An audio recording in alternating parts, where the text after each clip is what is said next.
last June last June 4, 2022. So this is the expanded Solo Parents Welfare Act of 2022. So actually po attorney, this should be my second topic because my first topic was the expanded Migrant Workers Act, which was shared with Mr. Digito, but since he is unable to attend the class, I'll just proceed with my second topic, which is the expanded Solo Parents Welfare Act. So anyway, let's proceed. So first is the declaration of policy. So uh, it is the policy of the state to promote a just and dynamic social order that ensures the prosperity and independence of the nation and free the people from poverty through policies that provide adequate social services, promote full employment, a rising standard of living, and an improved quality of life. The state shall also promote social justice in all phases of national development, value the dignity of every human person, and guarantee full respect for human rights. So that's it. Then let's move on to the definition of terms. So first is the child mending centers. So this refers to a facility or area within the workplace in an accessible location to the solo parent or workplace of the guardian provided by the employer. So this is where the children of a solo parent employee age 7 years old and below are habitually received for purposes of care and supervision during working hours. Then the children or dependents. According to this law, children and dependents refer to those living with and dependent upon the solo parent for support who are unmarried, unemployed, and 22 years old or below, or those over 22 years old but who are unable to fully take care of themselves from abuse, neglect, cruelty, exploitation, or discrimination because of a physical or mental disability. So even if a child is already 35 years old, if he or she is unable to protect himself or herself from abuse, neglect, or cruelty, he or she is considered still as a child or dependent. Then let's move on to the next term, which is the flexible work schedule. So these refer to a work arrangement granted to solo parent employee to vary the arrival and departure time in the workplace without affecting the core work hours as defined by the employer. So it doesn't necessarily mean that a solo parent should go to office at 8 o'clock and go home at 5. So with this flexible work schedule, the employer can adapt flexible time for the solo parent wherein he or she can go to work other than 8 a.m., but still he or she should complete the working hours prescribed by the employer. Then the parental care and support. So these refer to the acts of providing for the basic needs, health care, mental and physical safety, emotional support, and formation of the personality of the child. Then the parental leave. So this refers to the leave benefits granted to a solo parent to enable the performance of parental duties and responsibilities where physical presence is required or beneficial to the child. So we all know that being a parent, even if you are not a solo parent, is quite demanding. So this law provides for parental leave which will enable the solo parent to at least adjust to the needs of the child wherein his attention or his time is required. And next is the spouse. So, spouse refers to a husband or wife by virtue of a valid marriage or a partner in a common law relationship as defined under the Family Code of the Philippines. And let's move on to the, I guess, exciting part, the categories of the solo parent. So, this law, particularly the Expanded Solo Parents Welfare Act, expanded the categories of solo parent. So, first category is that a parent who provides sole parental care and support of the child or children due to, first, birth as a consequence of rape, even without final conviction, provided that the mother has the sole parental care and support of the child or children. And due to the death of the spouse, detention of the spouse for at least 3 months, or service of sentence for a criminal conviction. So, and lastly, the physical or mental incapacity of the spouse as certified by a public or private medical practitioner. So, in this first category, it is deemed that there is a spouse, parang may asawa ba siya? Because there are other categories wherein solo parent is considered solo parent because parang nabururan lahiya or something, so like that. So we will discuss it later. And next is legal separation. A parent who provides sole parental care and support of the child or children due to, first, legal separation or de facto separation. When we say de facto, it is like kun baga layman's term bagat kinasal hera pero bulag hera. Pero waray ba judicial affidavit or proof, legal document nga magsi-certify that they are legally separated. So that is called de facto separation. So de facto separation for at least 6 months, and the solo parent is entrusted with the sole parental care and support of the child or children. And declaration of nullity or annulment of marriage as decreed by a court, recognized by law, or due to divorce subject to existing law. So when we say due to divorce, this could be the recognized divorce from other states wherein divorce is legally acknowledged to them. So may ada kasi if we will remember, there are cases in our civil law wherein there is a woman married to a foreigner in the foreign land, tapos nagkamaadahin divorce decree, tapos parang ginpa-acknowledge nga niya aton country through a judicial affidavit nga divorce tira. So that's it. And the solo parent is entrusted with the sole parental care and support of the child or children. Then the abandonment of the spouse for at least 6 months. So these 6 months has been changed kay an aton previous law, and diri pa expanded na Solo Parents Welfare Act. The abandonment of the other spouse should be 1 year before ka maka-qualify as solo parent. Also, gihapad din nga mga 6 months ang frequency ba niya in this law, in this expanded Solo Parents Welfare Act, in-change siya to 6 months instead of 1 year. So that's it. Parang na-expand ba? Parang mas inclusive na hiya. Then the second category is spouses or family member of an OFW or the guardian of the child or children of an OFW, provided that the OFW belongs to the low or semi-skilled worker category and is away from the Philippines for an uninterrupted period of 12 months. And next is the unmarried mother or father who keeps and rears the child or children. So, asya na nakonvince sa rin kanina nga waray spouse. So, parang as in solo la talaga hiya, parang nabururan, nga unintentional pregnancies, mga sabi dito. Then, legal guardian, any legal guardian, adoptive, or foster parent who solely provides parental care and support of the child. So, this may include ang mga lola of the children.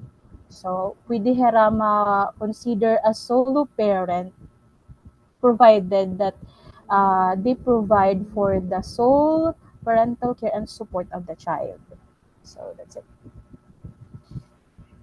And the fifth is any relative within fourth civil degree of consanguinity or affinity of the parent or legal guardian who assumes parental care and support of the child or children as a result of the death, abandonment, disappearance, or absence of the parent or solo parent for at least 6 months, provided that in cases of solo grandparents who are senior citizen but who have the sole parental care and support over their grandchildren, who are unmarried, unemployed, and 22 years old or below, or 22 years old and above but unable to take care of themselves, they should be entitled of the benefits from this expanded Solo Parents Welfare Act, with the addition of the benefits granted to them by the expanded Senior Citizens Act. Then, a pregnant woman who provides sole parental care and support to the unborn child or children. So even if a woman is still pregnant, he could be considered as a solo parent, provided that the sole parental care and support of the unborn child is solely provided by herself. So, then let's move on to the comprehensive package of social protection services. So the DSWD shall coordinate with the concerned agencies the implementation of the comprehensive package of social protection services for solo parents and their families. Also, this package shall initially include livelihood development services, which include livelihood skills, basic business management, value orientation, and provision of seed capital and job placement. So the DSWD with the TESDA or other government agencies can coordinate jointly to provide these services to the solo parents. Next is counseling services. This includes the individual, peer, or family counseling. So this will focus on the resolution of personal relationship and role conflicts. Then the parent effectiveness services. This would include the provision and expansion of knowledge and skills of solo parent on early childhood, behavior management, health care, rights and duties of parents and their children. So, if I'm not mistaken, ito DSWD, particularly the 4-piece program, they have this parang seminar ba, parang one of the requirement para diri ka matanggal ha iralista is may ada nira sinisiring nga FDS ba ito? Basta may nira term wherein the parents of the 4-piece member family should attend such sessions, wherein some of the topics that will be discussed there are uh, uh, solo parent and early childhood development of their children, and mga healthcare para ilang kabataan, and the rights and duties of the parents and children. Then, the targeted intervention for individuals in need of protection. So, this would include the temporary shelter, counseling, legal advice and assistance, medical care and self-concept or ego building, crisis management, and spiritual nourishment. Then let's move on to the work discrimination. So, no employer shall discriminate against any solo parent employee with respect to terms and conditions of employment on account of his or her status. So, employers may enter into agreement with their solo parent employees for the telecommunicating program so that the solo parent may have uh, more ways of attending to their work, especially when there are circumstances wherein their children needs their time and attention. Then the parental leave. So This is a forfeitable and non-cumulative parental leave of not more than 7 working days with pay every year shall be granted to any solo parent employee, regardless of employment status, who has rendered the service of at least 6 months. So, during the previous law, which was the Solo Parents Welfare Act, and then expanded, diri has 6 months, 1 year gihap niya. So, in this expanded Solo Parents Welfare Act, it was deducted or decreased into 6 months. So, in this parental leave also, this parental leave is also available for government and private sectors. So, napapansin ko gihap paamon na office, nagpa-file nga ni kin leave, may talaga nga to kuan form from CSC. Kung check ka dito, may talaga dito choice like solo parent nga parental leave. So it is really evident that this parental leave is available in the government agencies. Then the educational benefits. So the DepEd, CHED, and TESDA shall provide scholarship programs for solo parents and full scholarship for one child of a solo parent in institutions of basic, higher, and technical vocational skills education, provided that the solo parent or child of a solo parent has all the qualifications set for the scholarship program of the above mentioned agencies. Then the Child Mending Center. So this is a new provision under the expanded Solo Parents Welfare Act. So the child minding centers, the DOLE and the Civil Service Commission shall promote and encourage the establishment of appropriate child mending centers within the workplace or in inaccessible locations or the workplace or residence of the solo parent. Along with this new provision, there is also a breastfeeding in the workplace where it encourages working mothers who are solo parents to still practice breastfeeding in the workplace.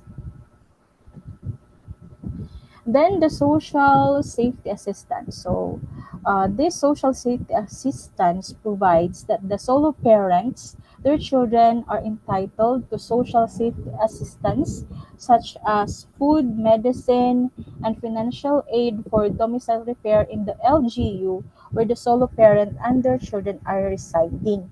So this is subject to the guidelines of the DSWD. And also, this social safety assistance is only available during disasters, calamities, pandemics, and other public health crises that may be declared by the DOH. And this is also a good part of the law, which is the additional benefits. So first is solo parents shall be entitled to the following additional benefits. So first is the means, pension, and subsidy tested monthly cash subsidy of 1,000 pesos per month per solo parent who is earning a minimum wage and below, provided that the solo parent is not a recipient of any cash assistance or subsidy from any other government programs. So may da na cash assistance. During the previous law and usaan diri pa expanded waray pa hini nga cash assistance nga 1,000 per month. Then, solo parents shall be entitled to the following additional benefits. So, a 10% discount and exemption from the value-added tax. So, but this is only applicable to baby's milk, food, and micronutrient supplements and sanitary diapers duly prescribed medicine, vaccines, and other medical supplements purchased from the birth of the child or children until 6 years of age. So, and a solo parent also to avail this discount should be earning less than 250,000 pesos annually.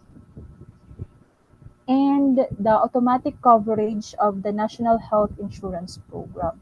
So this is administered by the PhilHealth with the premium contribution to be paid by the national government.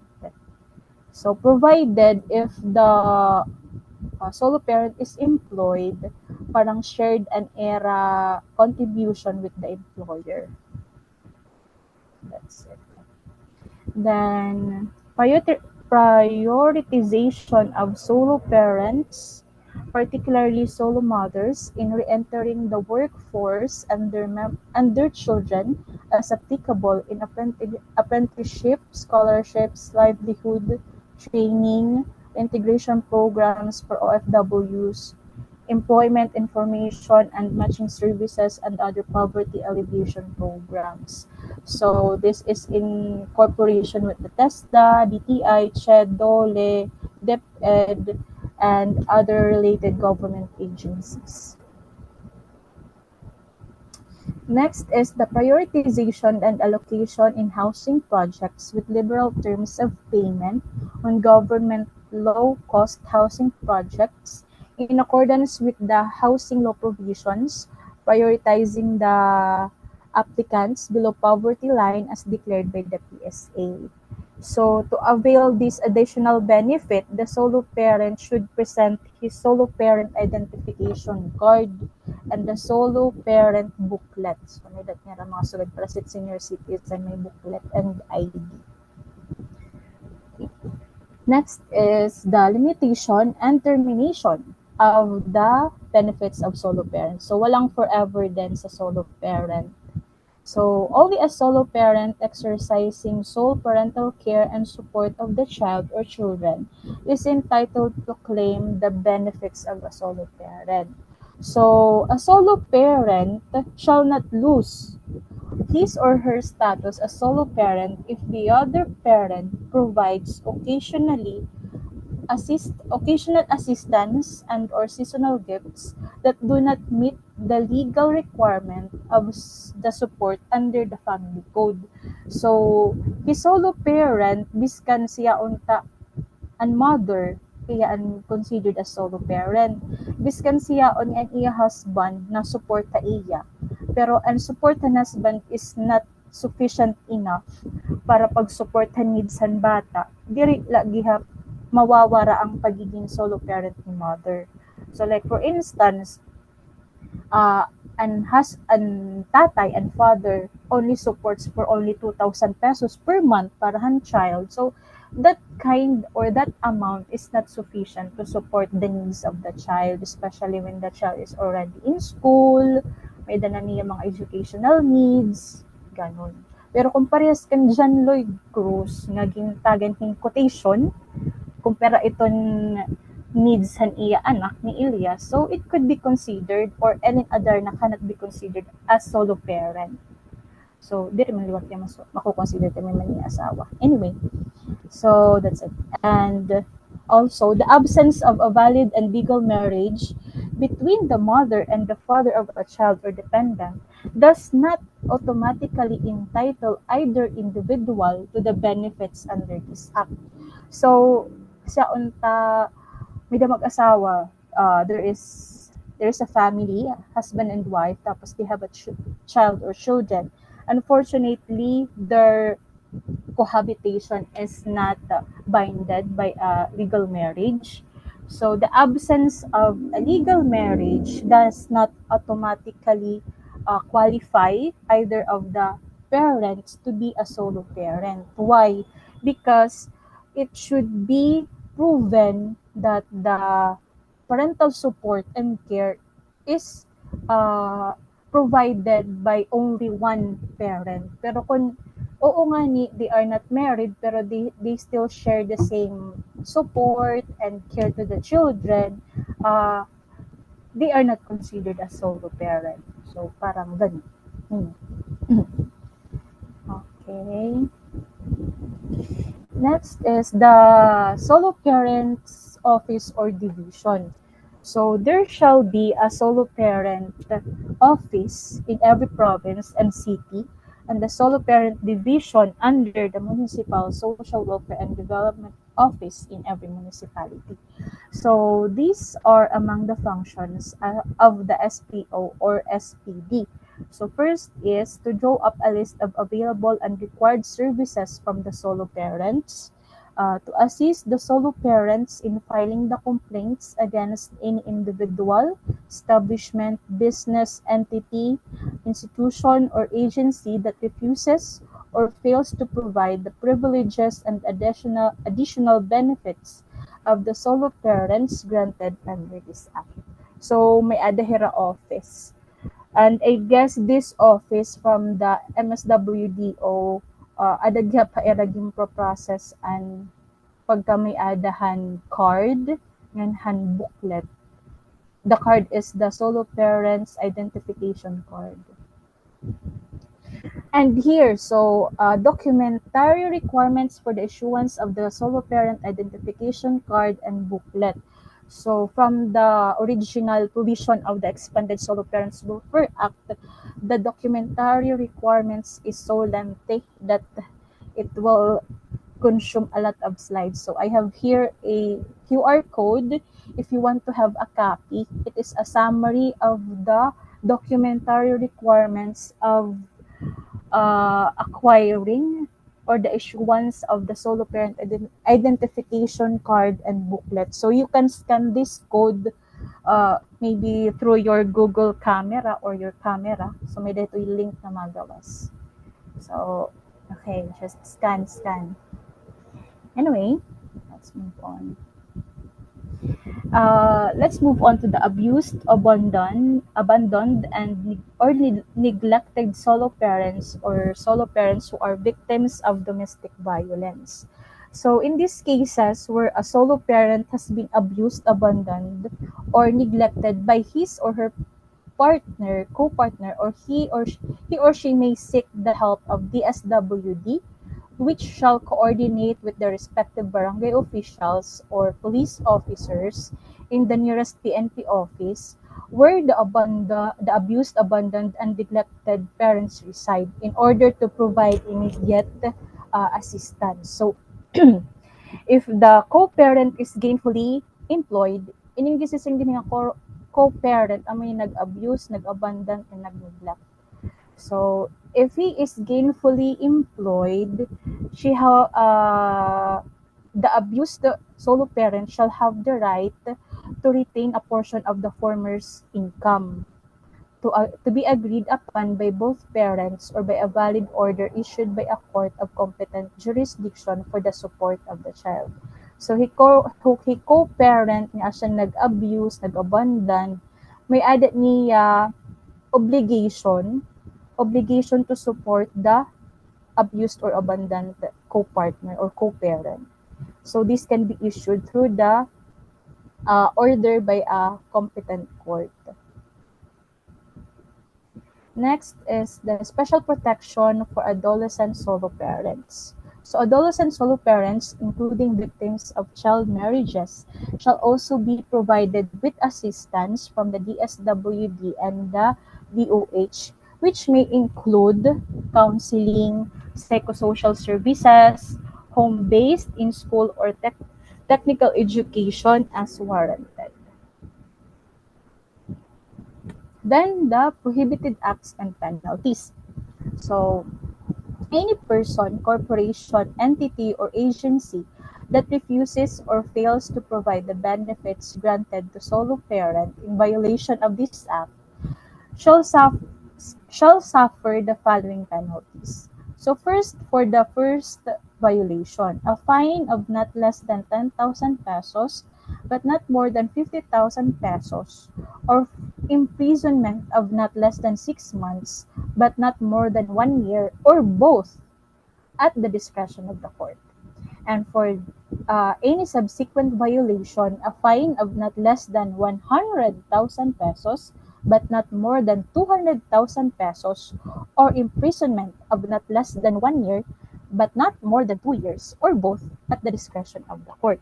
So if the offender is a corporation, partnership, organization or any similar entity, the officials and employees who directly participated in the violations shall also be held liable. And such prohibited acts committed by the corporation could also cause the cancellation or revocation of their business permit, permit to operate, franchise, and other similar privileges granted by any business that fail to abide by this provision. Now, if the offender is a foreigner, he or she shall be deported immediately after service of sentence without further deportation proceedings. And any person who misrepresents status or falsifies any document to avail of the benefits. So, gin-falsify niya siya ang nawara ko no an iya asawahin 6 months waray magsayod pero ibaw ni asawa na kadto nagtratrabaho nagpapadara so nag-falsify hiya. So falsify or misrepresents any document to avail the services or cause another person to avail or be denied of the benefits. So for example, Maria niya kontraha MSWDO, an MSWDO officer naman gin-deny ang iya benefits. Iba na niya requirements na gimpasa. So, those person who acted in prohibition of this or in violation of this act shall be punished with a fine of not more than 50,000 pesos and imprisonment of not less than 6 months but not more than 1 year or both at the discretion of the court.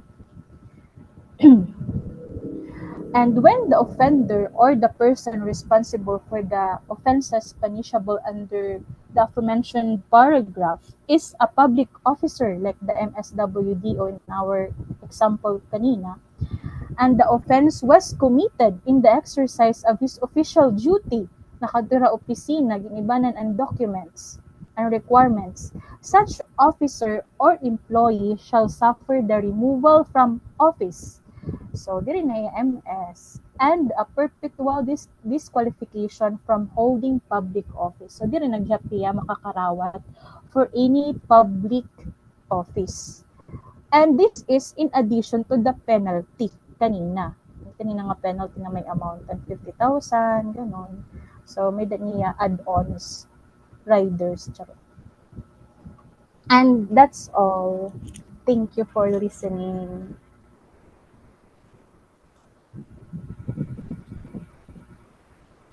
All right. Thank you, Miss Gino. Does anyone have a question?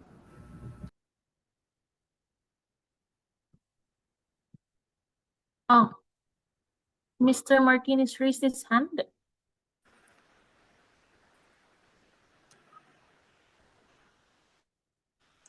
Hello po. Hello.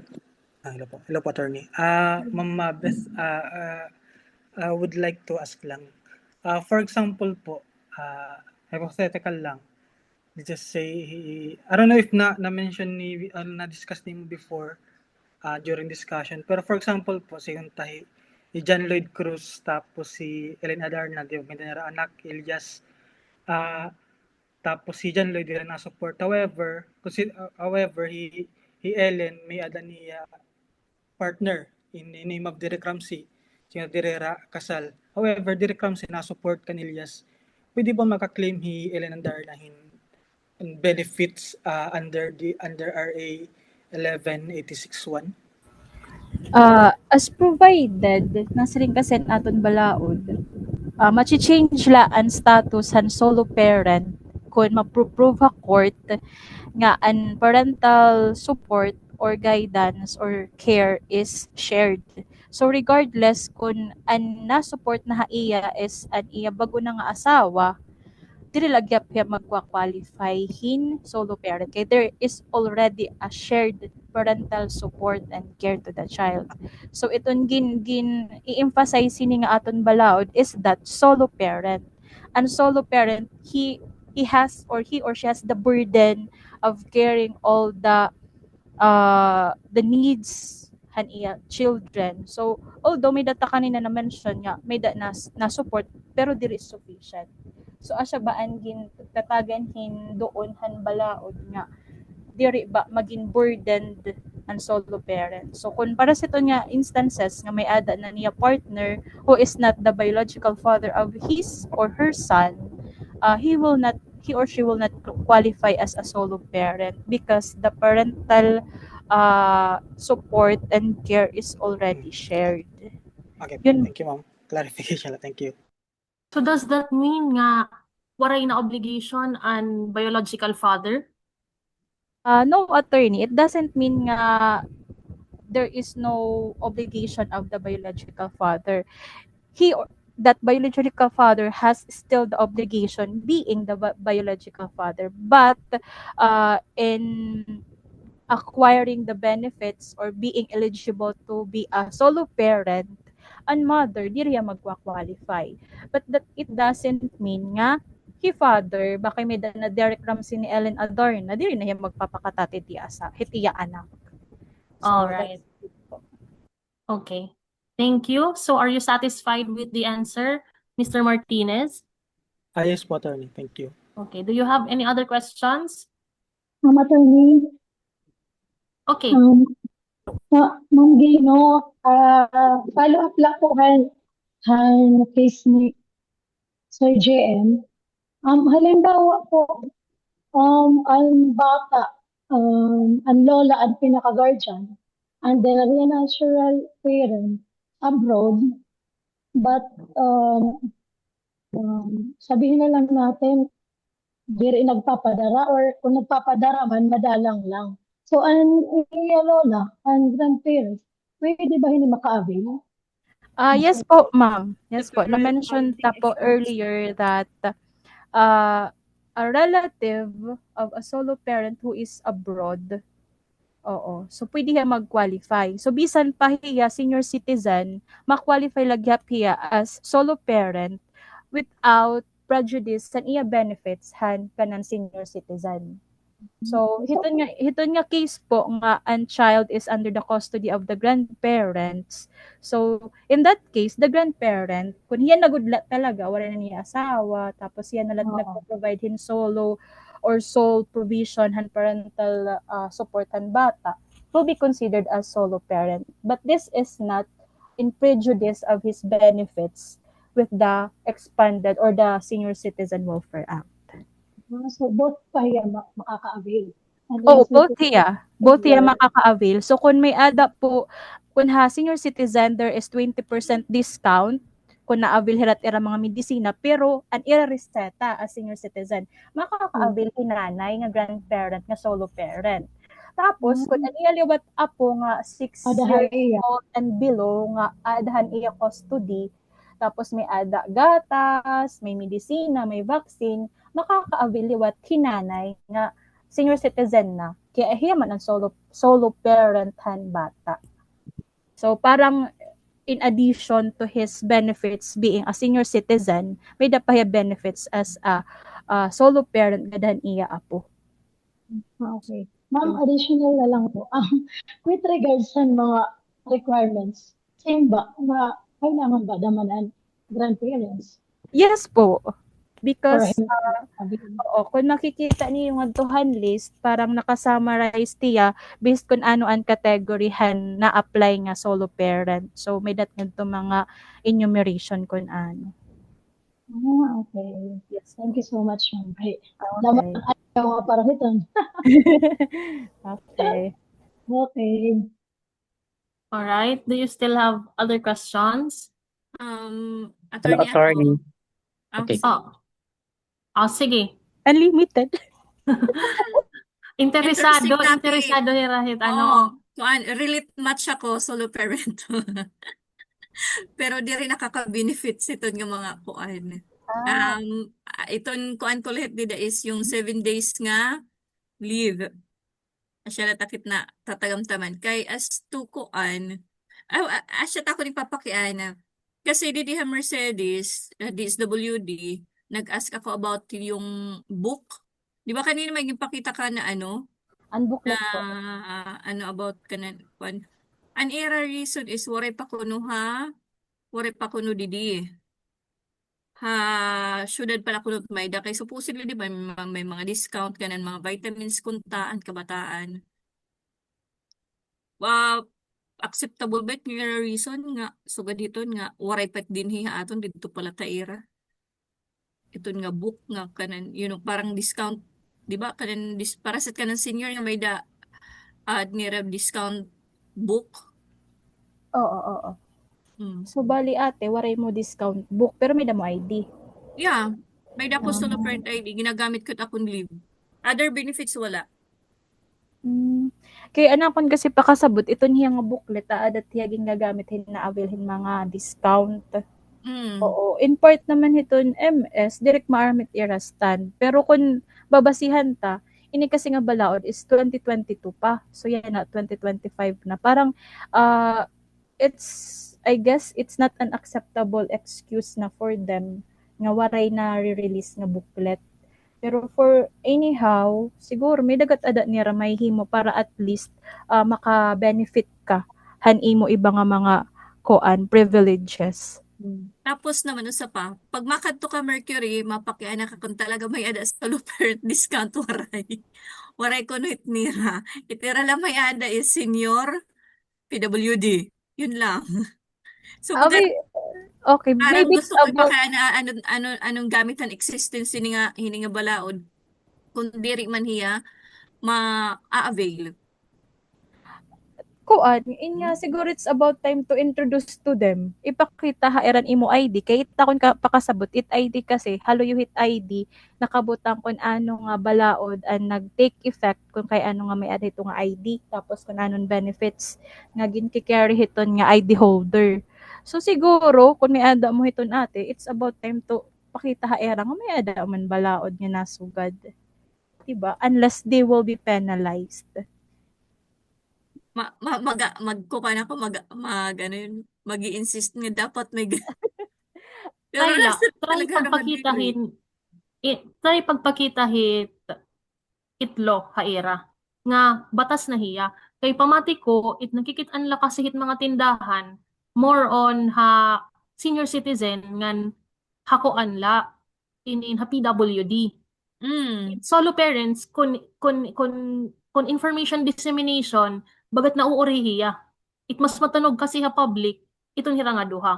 I think there are a lot of misinformed businessmen na or business establishment, let's be gender neutral, nga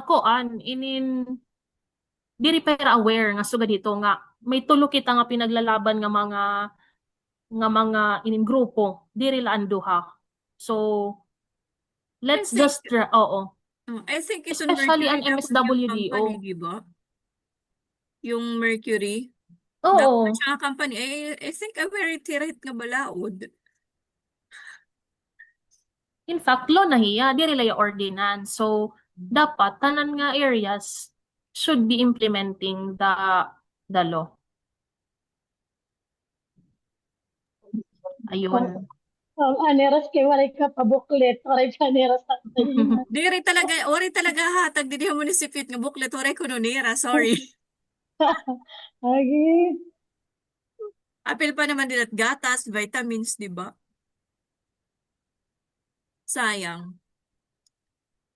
Ma'am Gino, Yes, ate. may na pa ako kuan, may dako pa kay regarding ng flexi time for solo parents. Yes. Anon applicability niya?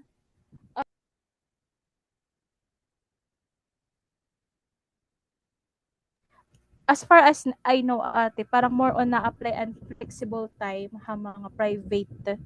Kaya nga di kasi ha government, unless shifting, pwede ka mag-flexi time. So, ito yung flexi time or flexible schedule, it doesn't matter kung ano ka nga oras masulod as per han law, it doesn't matter kung ano ka nga oras masulod as long as mako-comply mo ang required number of working hours. So it is upon the agreement han employee, han solo parent employee and han employer. Kung anon era arrangement, kung anon oras, as long as mako-comply mo an number of hours that you have to work. So government parang diri lang ako sure kung na i-implement ang flexible time kay parang strict ang government ha 8 to 5 nga working hours per day. Oo. Oh, kasi iging pakian ako kasi iton kasi syempre late kasi ako morning kay naghahamis pa tangkal.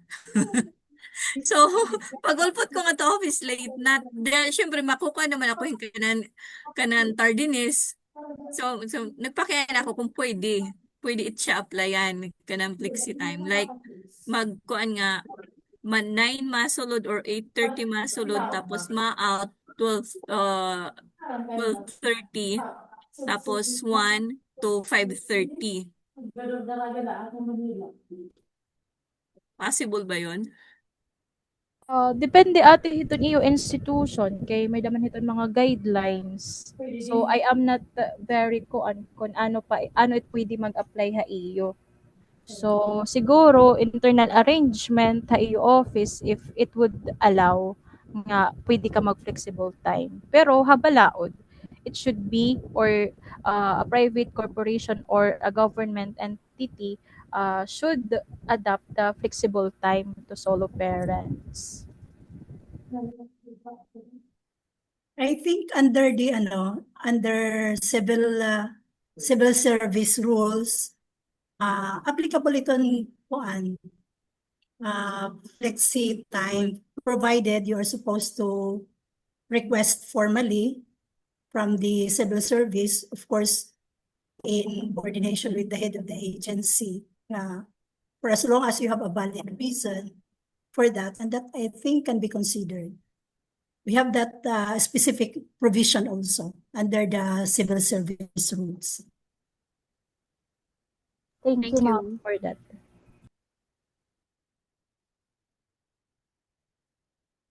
Hello, Ma'am Gino. Good Yes, afternoon. sir. Yes, sir. Oh, good afternoon. I just would like to be particular. I just have a question with regards to a solo parent, no? Because nowadays it is rampant, especially for our teenagers, no? Because the question I want to raise is basically on the qualifications or who qualifies as a solo parent. Although this, you already mentioned that already, that was a very comprehensive discussion, but I just would like to be particular kasi nowadays, especially in our teenagers, particularly that I am a secondary school teacher, it is really happening that that our teenagers, they are already engaging this premarital sex, and it so happened that this young lady had been pregnant, and in that case, both of them are minor age. So what happened now is the parent of the children separated them. Can we consider that those person, both the man and the woman, can we consider them are they qualified to apply for a solo parent?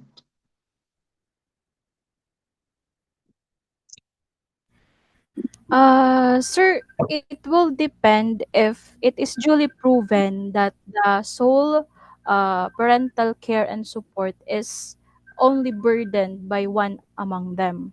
So kung usa laha era like siyaon tao o gimpapagbulag hera, banging gimpapagbulag lahera by room and board kay para dili na masundan, pero still they are supporting each other financially.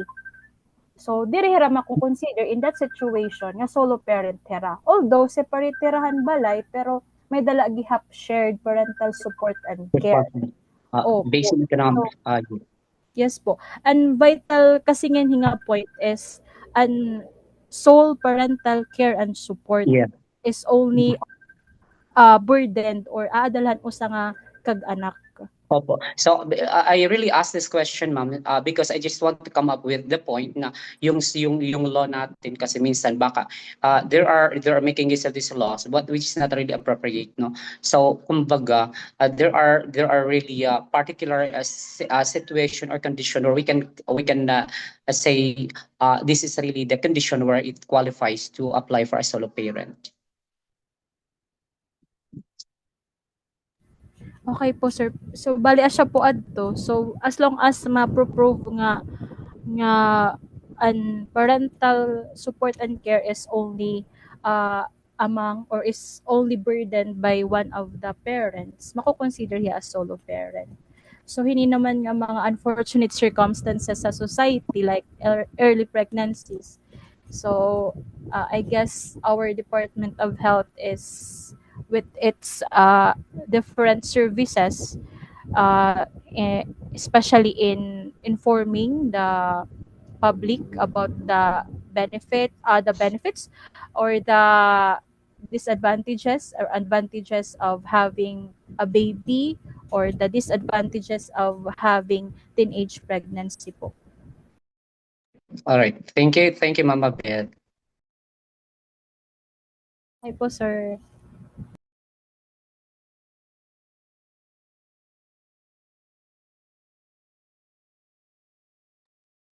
Mas naging interesting ang solo parents. But anyway, it has been a helpful insight, especially na you have given your questions at the same time ang iyong mga thoughts about the law.